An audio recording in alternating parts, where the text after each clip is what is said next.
Kumusta? Salamat sa pagpapadala mo nitong mga dokumento. Binasa ko to kagabi at kailangan kong sabihin, napahinto talaga ako. Oo. Medyo mabigat nga yan. Sobra.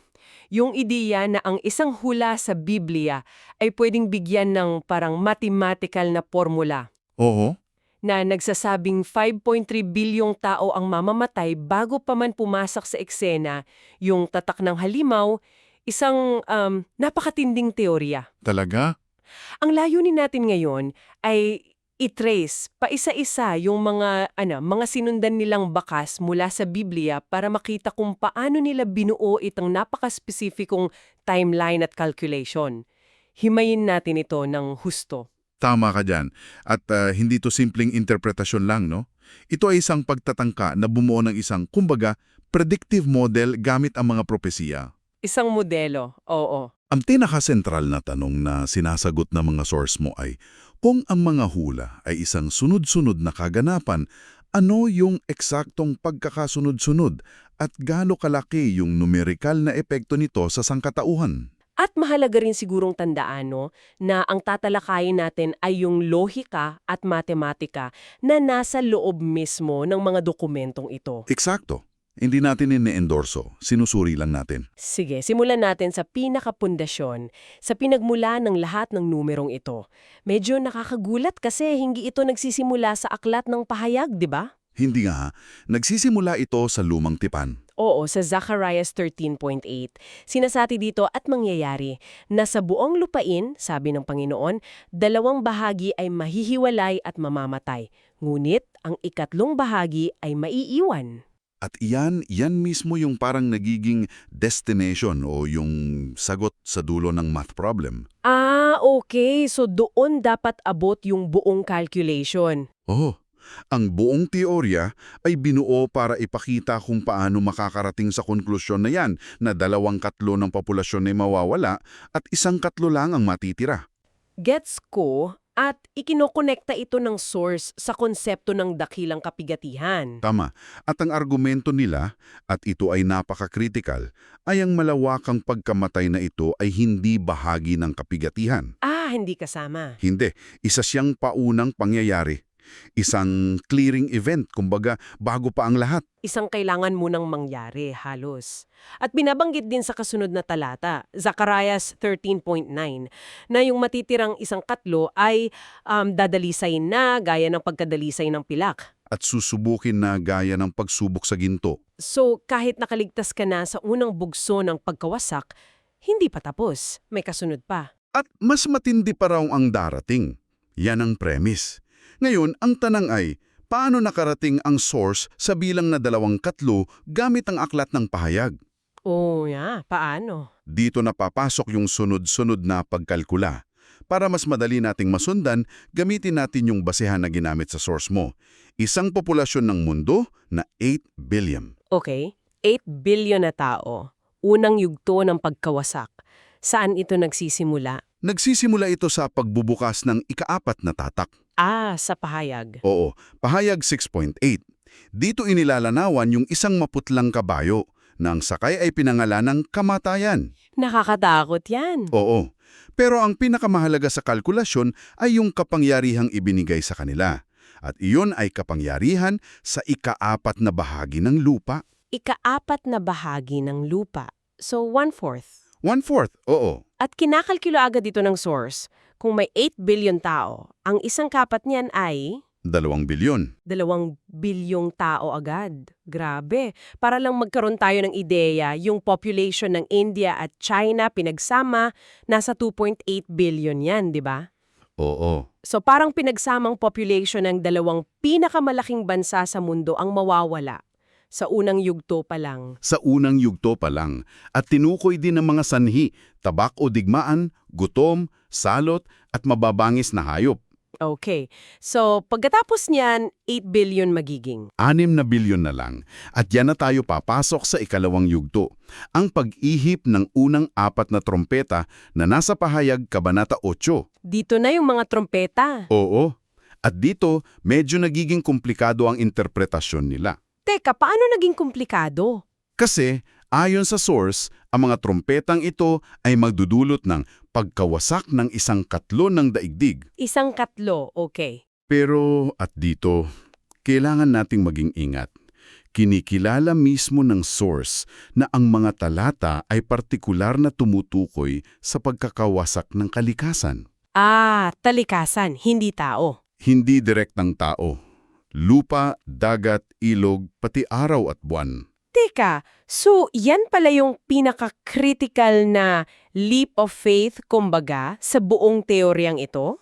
Oo, Malinaw na sinasabi sa teksto na kalikasan ng sinisira, pero para gumana yung matematika nila, kailangan nilang i-assume na ganun din karaming tao ang mamamatay. tama. Inilalagay ba ng source kung bakit dapat nating tanggapin yung one-to-one na ugnayan na yan? Kasi ang laki ng epekto niyan sa final numbers nila. Magandang tanong yan. Hindi ito direktang ipinapaliwanag, pero ang implicit na argumento ay ang ganitong kalaking ecological collapse. Pagguho ng kalikasan. Hindi pwedeng hindi magresulta sa katumbas na paggawala ng buhay ng tao.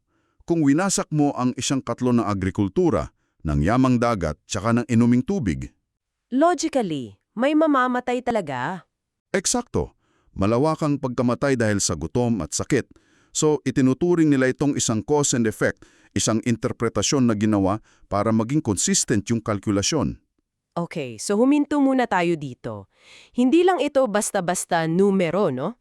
Ang sinasabi ng source, isipin mo ang isang mundo kung saan 1/4 ng karagatan natin ay patay na, puro dugo. Grabe. 1/4 ng mga ilog at bukal, lason. 1/4 ng lupa, sunog. Ang tindi nitong pagkasira ng kalikasan pa lang, kahit hindi pa natin isinasama yung direktang bilang ng namatay. Iyan yung backdrop, ika nga. Kaya ang kalkulasyon ay, mula sa natitirang 6 na bilyong tao, babawasan ito ng isa pang 1/4. So 1/3 ng 6 na bilyon. Ng 2 bilyon. 2 bilyon pa ulit? Kaya pagkatapos ng yugto ng mga trompeta, ang matitira na lang ay 4 na bilyon. 4 na bilyon na lang. Grabe!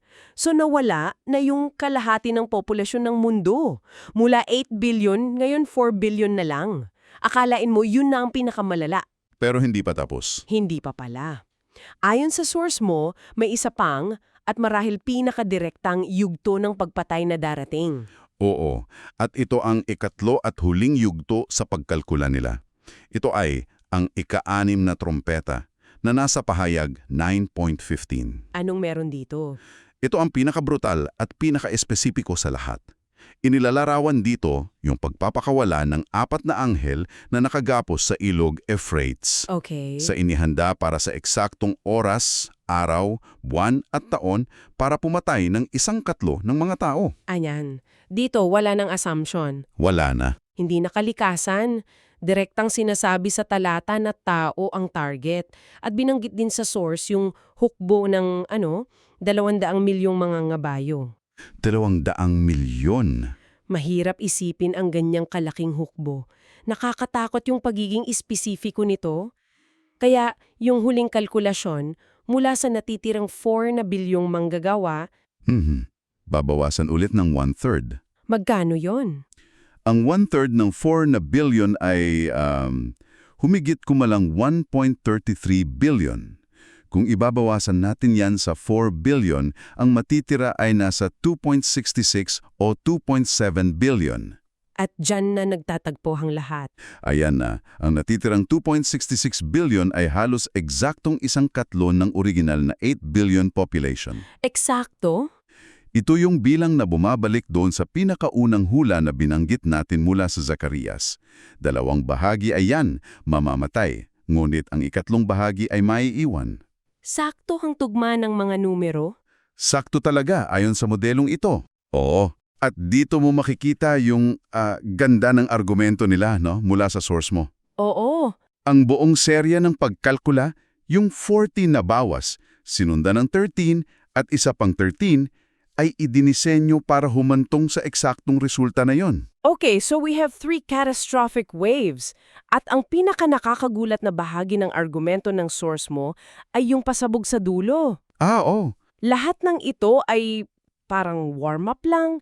Lahat ng ito, ang pagkamatay ng 5.3 bilyong tao, ay mangyayari bago pa man magsimula ang sinasabing paghahari ng halimaw at ang sapilitang pagpapatupad ng tatak na 666. Ito ang pinakasentral na argumento nila, yung timing, yung tamang oras.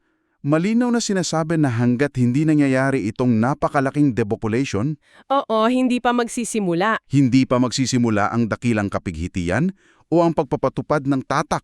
Para sa kanila, itong mga sakuna ay isang absolute prerequisite. Isang kinakailangan pangyayari bago ang susunod na yugto. Oo. Hindi pwedeng baliktarin o sabay-sabay mangyari. At may sinabi pa ang source tungkol sa mangyayari dun sa mga makakaligtas, di ba? Oo, sa natitirang 1/4. Sa 2.7 billion katao. Ayon sa dokumento, sila ang magiging instrumento ng pag-uusik sa matitirang 1/4 rin ng mga Kristiyano na magaganap sa loob ng 42 buwan. Wow. At ipinapahiwatig din na ito raw ay pangungunahan ng isang entidad na tinatawag na babaeng Ramonera ng Babylonia. Pamilyar yan. Pero na siyang kokontrol sa pandaigdigang pamahalaan ng halimaw. So kahit tapos na yung malawakang kamatayan, dun palang magsisimula ang isang panahon ng matinding pag-uusing. Ang bigat. So yung ahas lilipat mula sa sakuna at digmaan papunta sa direktang pag-uusig. Eksakto. Para talagang maramdaman natin ang bigat ng numerong 5.3 billion,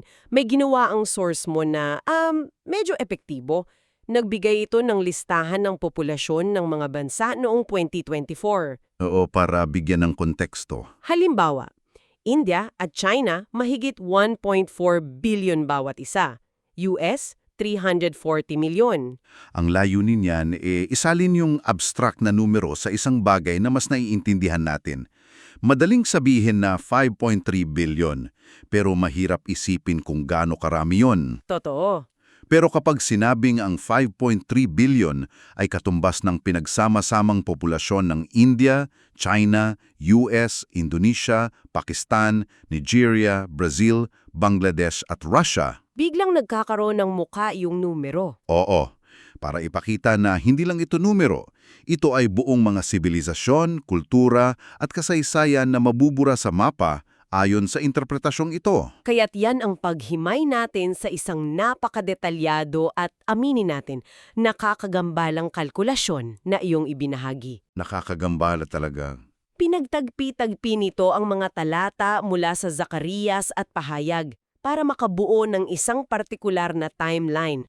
At ang pinakamahalagang takeaway, isang serye ng mga sakuna ang unang magaganap. Ang magiging katawang tali niya, ang pagpapatay sa 2 ng sangkatauhan. Bago pa man magsimula ang huling kapighatian at ang pagpapatupad ng 666. At gaya na nabanggit natin, ang buong strukturang ito ay nakatayo sa ilang mahahalagang haligi ng interpretasyon, lalo na yung assumption na ang pagkasira ng kalikasan ay direktang nangangahulugan ng proporsyonal na pagbabawas sa populasyon. Isang malaking assumption yon. Oo, ito ay isang napakalinaw na halimbawa kung paano maaring bigyan ng isang mathematical at sunod-sunod na balangkas ang isang hula na nagre-resulta sa isang napaka-espesipikong konklusyon. So, eto na siguro ang tanong na iiwan namin sa iyo para pag-isipan mo. Ang source na ito ay nakatuon ng husto sa tamang oras at pagkakasunod-sunod ng mga pangyari. Mahalaga sa kanila yan. Sobra. Ang buong punto nito ay para sabihin na ang tatak ng halimaw ay hindi pa isang kasalukuyang banta dahil hindi pa nangyayari ang mga naunang sakuna na kumitil sa 5.3 bilyong tao. Tama. Dahil dito, paano kaya nababago ng pagtuon sa isang napaka-espesifikong timeline sa hinaharap ang pananaw ng isang tao sa mga kasalukuyang krisis sa mundo at sa kanyang personal na paghahanda para sa mga bagay na espiritual? Nagbibigay ba ito ng pakiramdam ng distansya o isang ibang uri ng pagkaapurahan? Isang magandang tanong para pag-isipan.